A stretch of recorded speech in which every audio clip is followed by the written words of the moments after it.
জয় গুরু। পরম দয়াল আমার তোমার চরণে জানাই ভূমিষ্ঠ প্রণাম, আর আপনাদের প্রতি প্রত্যেককে জানাই আনন্দিত জয় গুরু। আজকে একটি রিকোয়েস্টিং ভিডিও নিয়ে চলে এসেছি। এক দাদা আমাকে বলেছিলেন পুরুষোত্তম নিয়ে একটি ভিডিও করতে। তো পুরুষোত্তম কে, তিনি কোথা থেকে এসেছেন, কি করে আমরা বুঝলাম যে ইনি পুরুষোত্তম, এই নিয়ে আজকে ভিডিওটি করব। আশা করছি আপনাদের ভালো লাগবে। অবশ্যই ভিডিওটি আপনারা সম্পূর্ণ দেখবেন, আমার অনুরোধ রইল। কথা প্রসঙ্গে বলছেন দয়াল ঠাকুর, পুরুষোত্তম যেখানে আসেন তাদের থাকে একই ভাব, একই কথা, তারা এক তারই খান, আর সে তারই হলো জীবনীয় অমৃত। তিনি গোবর্ধনধারী, অর্থাৎ জীব জগতের পালক ও বর্ধক। তিনি হয়তো সাধারণ মানুষের মতো তোমার কাছে এসে বসবেন, বলবেন কলাইয়ের ডাল খেও না, মুগের ডাল খেও। এই ধরনের সহজ কথা বলতে বলতে তিনি তোমাকে খাড়া করে তোলেন, তোমাকে আবিলতা মুক্ত করে তোলেন। ওই খাড়া করে না তোলা পর্যন্ত তার স্বস্তি নেই। সকলের জীবনের উপরেই যেন তার জীবন নির্ভর করছে। তিনি বলেন, বৃন্দাবনং পরিত্যাজ্যং পাদমেকং ন গচ্ছামি। বৃন্দ মানে হলো সমূহ, আর বন মানে হলো বিস্তার।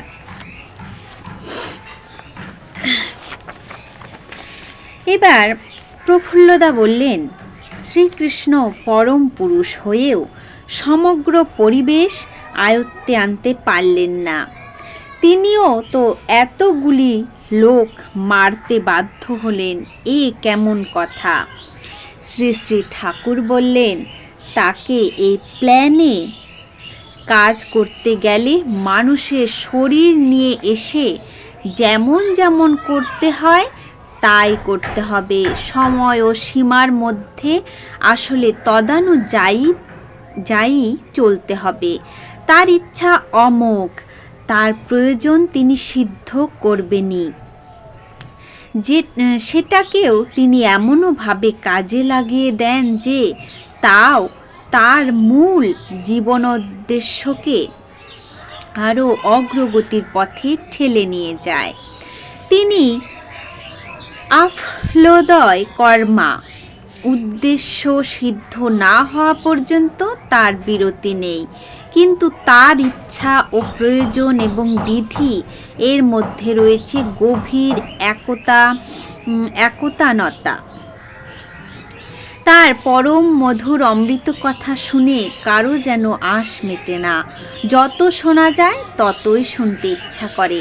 তাই যারা ছিলেন তারা তো কেউ উঠছেনই না, বরং সূর্যোদয়ের আগে পরে আরও অনেকে এসে তাসুর ভিতর বাইরে ঘিরে বসলেন। আগের মতন প্রশ্নোত্তর চলতে লাগলো। শরদ্দা বললেন, খর অক্ষর দুইভাবে অতিক্রম করে পুরুষোত্তম থাকেন, তার মানে কি?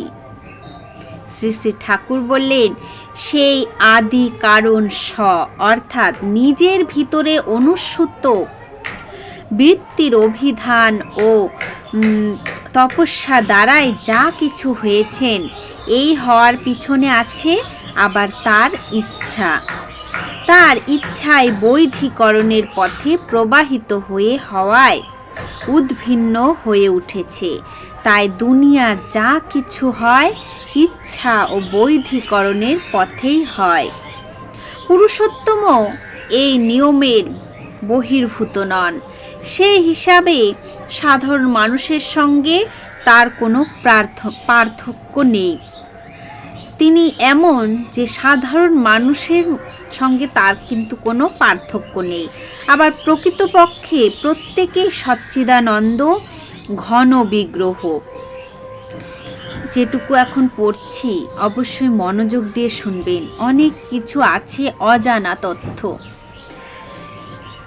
God made man after his own image. Keshto Thakur গীতায় বলেছেন, বহুনি মে ব্যতীতানি জন্মানি তব চার্জুন, তান্নহং বেদ সর্বাণি ন তং বেথু পরন্তপ। তফাৎ এই, তিনি সব জানেন, ইউনিভার্সাল আই এর ফুল পূর্ণ চেতনা তার মধ্যে আছে, সেই লাইটে মানে আলোকে তিনি চলেন। উৎসের সঙ্গে সক্রিয়ভাবে চিরযোগযুক্ত তিনি, তার কাছে সবটার মিনিং আছে, আমাদের তা নাই। নচেত মানবীয় পরিমিতি সবটুকুই তার আছে। তিনি যে হাঁকবেন না, মুতবেন না, খাবেন না, মা বাপ স্ত্রী পুত্রকে ভালোবাসবেন না, সংসার যাত্রা নির্বাহ করবেন না, সুখ দুঃখ বোধ করবেন না, এমন কিছু নয়। তিনি সহজ মানুষ, আর পুরোপুরি মানুষ না হলে মানুষ তাকে অনুসরণ করতে পারত না। ওই যে বললাম, সাধারণ মানুষ আর পুরুষোত্তম যিনি, তার মধ্যে কিছু তো পার্থক্য আছে, কিন্তু তিনি মানুষের মধ্যে থেকে মানুষের মতোই, তারও ভালোবাসা আছে স্ত্রী পুত্রের প্রতি, সংসার ধর্ম তিনিও পালন করেছেন। তারও খেতে হতো, যে ঠাকুর ভগবান বলে যে তার খেতে হতো না এমনটা নয়, তিনিও খেতেন।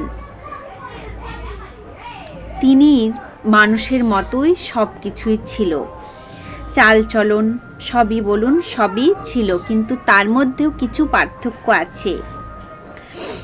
তিনি সহজ মানুষ, আর পুরোপুরি মানুষ না হলে মানুষ তাকে কিন্তু অনুসরণ করতে পারত না, করলেও লাভবান হতো না।